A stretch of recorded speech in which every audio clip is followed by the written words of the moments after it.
हमारे sofa cum bed होते हैं और अगर हम उनको लेकर जाएं वॉश कराने क्योंकि वो बहुत मैले हो जाते हैं, गंदे हो जाते हैं, इनमें स्मेल हो जाती है और उनको साफ़ करवाया जाए, धुलवाया जाए तो और नीट एंड क्लीन कराने के लिए हमें हज़ारों रुपीस खर्च करने पड़ते हैं।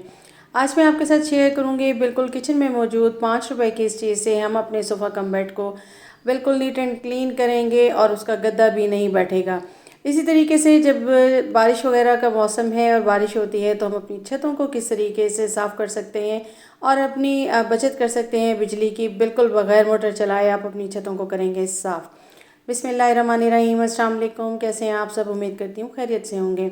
स्टार्ट करेंगे टिप नंबर 1 से। तो मानसून का मौसम है और बारिश जैसे ही होती है तो मेरा एक तरीका यही है कि मैं क्या करती हूँ कि ऊपर बच्चों के साथ ही छत पे चली जाती हूँ और छत को क्लीन कर लेती हूँ। बिल्कुल आपकी छतें हैं या आपके पास जो है बड़े बड़े सहन हैं और अक्सर ज़ाहिर सी बात है उन पे इतना ज़्यादा कचरा जमा हो जाता है, ख़ास तौर पे छतों पे, क्योंकि हम डेली नहीं जा रहे होते। और मैं यहाँ 3rd फ्लोर पे इस वक्त मौजूद हूँ और यहाँ पे मौसम आप देख रहे होंगे, बारिश हो रही थी और जैसे ही बारिश स्टार्ट होती है तो हम बस यही करते हैं कि पहले वाइपर उठा लिया और सारा पहले कचरा एक साइड पे करके उसको हटा दिया और उसको नीचे ले आते हैं, बास्केट में डाल देते हैं और उसके बाद फिर पानी ऊपर से, ज़ाहिर है बारिश होती रहती है और इस तरह से हम वाइपर मार के पूरी छत को नीट एंड क्लीन कर लेते हैं।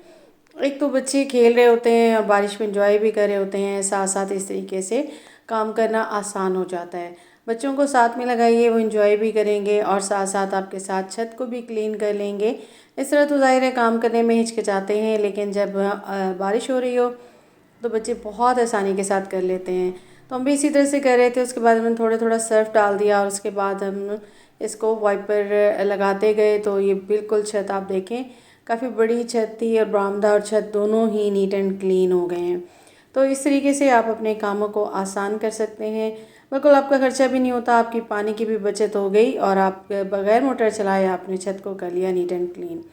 सेकेंड आइडिया की तरफ आ जाते हैं। ये बिल्कुल छत थोड़ी सी सूख गई थी और यहाँ पे देखिए अभी भी इम्कान है कि बारिश होगी, लेकिन मैंने काफ़ी दिनों से सोफ़ा कम बेड के ऊपर रखा हुआ था क्योंकि बहुत ज़्यादा मैला हो गया था और अगर मैं इसको क्लीन कराने भेजती या फिर मैं बुलवाती सोफ़ा वालों को तो मुझे काफ़ी इस पे, ज़ाहिर सी बात है, आपका हज़ारों का ख़र्चा हो जाता है। और मैंने सोचा कि मैं इसको किचन में मौजूद 5 रुपए की इस चीज़ से अपने सोफ़ा कम बेड को ख़ुद ही नीट एंड क्लीन कर लूँ। और इस वक्त तो मैं आपको इस दिखाऊंगी कि मैं इसको कैसे नीट करूँगी और सेकंड पार्ट में मैं आपको दिखाऊंगी कि मैं इसको कैसे रिपेयर करूँगी। मैंने इस पर कवरिंग करनी थी लेकिन मैंने सोचा पहले इसको अगर मैं अच्छे से साफ़ कर लूँ। तो यहाँ मैंने इसको बिछा लिया, छत मेरी क्लीन हो गई थी तो उसके बाद मैंने इसको यहाँ पे बिछा लिया और पाइप से इस पर पानी डालना शुरू हो गई। आप सोच रहे होंगे कि इस तरीके से तो मैट्रेस ख़राब हो जाएगा जो इसके अंदर होता है, तो बिल्कुल भी नहीं होगा, क्योंकि मैं अक्सर मैट्रेस को भी इसी तरीके से नीट करती हूँ। क्योंकि ज़ाहिर सी बात है आपके घर छोटे छोटे से बच्चे होते हैं, यूरिन वगैरह कर देते हैं और मैट्रेस पे कभी शरबत गिरा देते हैं, कभी कुछ। तो फिर अगर आप इनको वॉश भी करना चाहें, और अक्सर मैट्रेस बहुत ज़्यादा बैठ भी जाते हैं, तो मैं इनको वॉश करके अच्छे से सुखा लेती हूँ, तो इस तरीके से भी ये नीट एंड क्लीन हो जाते हैं। यहाँ मैंने इसे अच्छे से पानी डाल दिया और उसके बाद मैंने पहले तो इसको बिछा लिया था और इसकी कंडीशन आप देख सकते हैं। अब मैं इसके ऊपर सर्फ डाल दूँगी और उसके बाद ब्रश की मदद से हम इसको नीट एंड क्लीन करेंगे।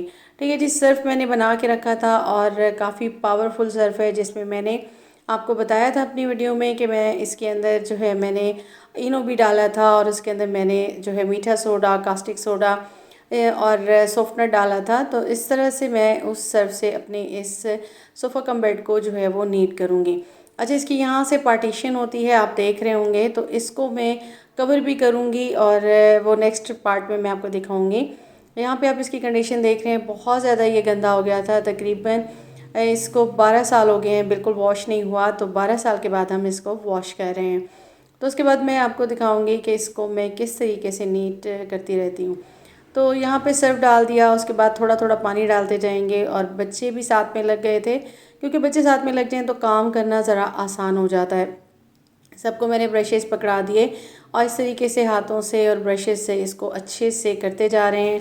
और इसी तरह से मैं थोड़ा थोड़ा पानी गिराती जाऊंगी और जहाँ जहाँ मुझे लगेगा बहुत ज़्यादा मिट्टी है, बहुत ज़्यादा गर्द जमा हो गई है, वहाँ वहाँ से हम अच्छे से कर लेंगे। इनकी जो पार्टीशंस वाले पार्ट होते हैं ना, ये आप देख रहे हैं यहाँ पे बहुत ज़्यादा मिट्टी है, वो ज़ाहिर है हम कभी इसे सोफ़ा बना देते हैं, कभी हम इसे बेड बना देते हैं। गेस्ट आते हैं तब भी बहुत यूज़ होता है, ख़ासतौर उनके साथ बच्चे हों तो फिर तो आपको पता है कि यूरिन भी कर देते हैं और इनमें स्मेल भी बहुत हो जाती है। तो इस तरीके से आप इसको बिल्कुल नीट करेंगे, ब्रश मारते जाइए और साथ साथ में पानी का आप इस तरह से प्रेशर से स्प्रे देते जाइए तो फिर ये इजीली साफ़ हो जाते हैं। तो यहाँ पे मैं आपको ये साफ़ करके दिखा रही हूँ कि किस तरीके से आपने इसे करना है। पहले मैंने इसे ऊपर से सारा इस तरह से ओपन करके और इसे कर लिया, फिर मैं इसके पार्टीशन वाले पार्ट को उठा लूँगी और फिर वहाँ पे अच्छे से ब्रश मारूँगी, उसके बाद मैं इसको पलट दूँगी। अभी आप देखिए ये जो पार्टीशन वाला पार्ट है, यहाँ पे आप देखिए पहले कितनी ज़्यादा मिट्टी थी, अब ये यहाँ से बिल्कुल नीट हो चुका है। तो इसी तरीके से ये काफ़ी हद तक जो है ना बिल्कुल नीट हो जाएगा, क्योंकि ज़ाहिर है इतना 12 साल हो चुके हैं और इतना पुराना ये है और इसमें मतलब इतना पुराना हो चुका है और इसमें इतनी ज़्यादा मैल थी। मेरा बेटा भी मेरे साथ लगा हुआ था और बच्चियाँ भी लगी हुई थी और हम इसको वॉश कर रहे थे। अब ये देखिए ये बिल्कुल ऐसे आपको महसूस हो रहा होगा, ये तो बैठ गया और ये ख़राब हो गया और ये देखिए इसकी कंडीशन नीचे से बिल्कुल ये कोई बहुत ज़्यादा मैला है। और अब हमने इसको पलट दिया, एक साइड हमने अच्छे से साफ़ कर ली थी। अब हम क्या करेंगे कि अब हम यहाँ पे सारा सर्फ गिराएंगे और इसी तरह से थोड़ा थोड़ा सा पानी डालते हुए हम इसको साफ़ कर लेंगे। अच्छा, इसमें सारी चीज़ें मिली हुई हैं इसीलिए मैंने अलग से कुछ भी अभी नहीं डाला।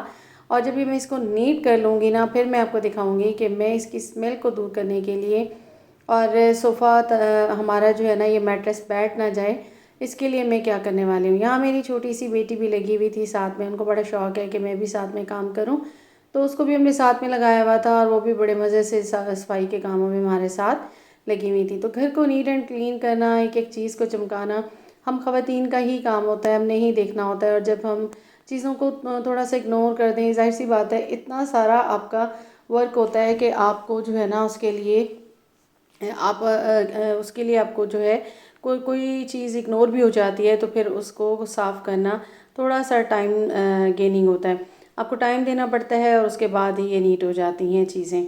तो यहाँ पे मैंने डाल दिया मीठा सोडा और उसके बाद मैं इसको अच्छे से दोबारा से इसको कर लूँगी। अच्छा, ये बहुत ज़्यादा मैला था तो ये यहाँ से जो है ना थोड़ा सा ये ज़ाहिर सी बात है अपने हिसाब से उसने साफ़ होना था। इतनी गंदगी थी इसमें से, इतना बिल्कुल ब्लैक सा पानी अभी तक निकल रहा था। तो मौसम भी काफ़ी बना हुआ था, फिर से बारिश का इम्कान था और आप लाइट का भी इशू देख रहे हैं, बिल्कुल अंधेरा हो गया था। मगरिब के बाद का ये टाइम है और हमने असर से स्टार्ट किया था और इसको ये इतना ज़्यादा मैला था कि हमने इसे नीट करते करते बहुत टाइम लग गया। अब आप देख रहे होंगे साइडों से इधर से उधर से काफ़ी जगहों से फट भी चुका है।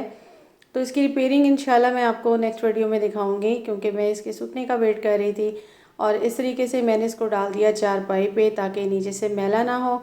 और अब हमने इसको यहाँ पे रख दिया और आप देख रहे होंगे बारिश स्टार्ट हो गई थी तो हमने सोचा थोड़ा सा बारिश के पानी से भी ये नीट हो जाए। उसके बाद मैंने इसको छोड़ दिया और फिर मैंने इसको बरामदे में रख दिया और फिर जब धूप आती तो मैं इसको जाके बाहर रखाती थी। अब आप इसकी कंडीशन देख सकते हैं बिल्कुल जी। और ये 8 दिन के बाद आप देखिए कि बिल्कुल सूख चुका है, बिल्कुल नीट एंड क्लीन हो चुका है हमारा सोफ़ा और ये चमक चुका है इसमें से। अब आप देख लीजिए साइडों से इधर से उधर से हर जगह से बिल्कुल नीट हो चुका है, वरना इसमें इतनी ज़्यादा गर्द थी कि मुझे लग रहा था कि ये शायद उतरे ही नहीं। तो क्योंकि हमने इसे वैसे भी कवर करना है तो लेकिन इसकी मैल ख़त्म हो गई और इसकी बदबू भी यहाँ पे ख़त्म हो गई। अब मैं इसको उठा के आपको दिखाऊंगी कि इसका ये पार्ट और ये भी, ये देखिए जो बहुत ज़्यादा गंदा हो रहा था ये भी काफ़ी हद तक ठीक हो चुका है। अच्छा, इस दौरान आंधियाँ भी काफ़ी आईं और जाहिर सी बात है ऊपर पड़ा हुआ था और ये देखिए बिल्कुल नीट हो चुका है। तो इस तरीके से आप अपने काम को आसान कर सकते हैं, हज़ारों की रुपए की बचत कर सकते हैं और आपका ये मैट्रेस भी ख़राब नहीं होगा और ना ही आपका ये सोफ़ा ख़राब होगा। नेक्स्ट वीडियो में आपको दिखाऊंगी कि किस तरीके से मैं इसकी रिपेयरिंग करने वाली हूँ और इस पर नया कवर बिल्कुल एज इट इज़ चढ़ाने वाली हूँ, जिस तरह की कोशिश चढ़ाई जाती है बाज़ार में। तब तक के लिए मुझे दीजिएगा इजाज़त, अपना रखिएगा ख्याल। वीडियो को लाइक कर दीजिएगा, मुझे दीजिएगा इजाज़त। अल्लाह हाफ़िज़।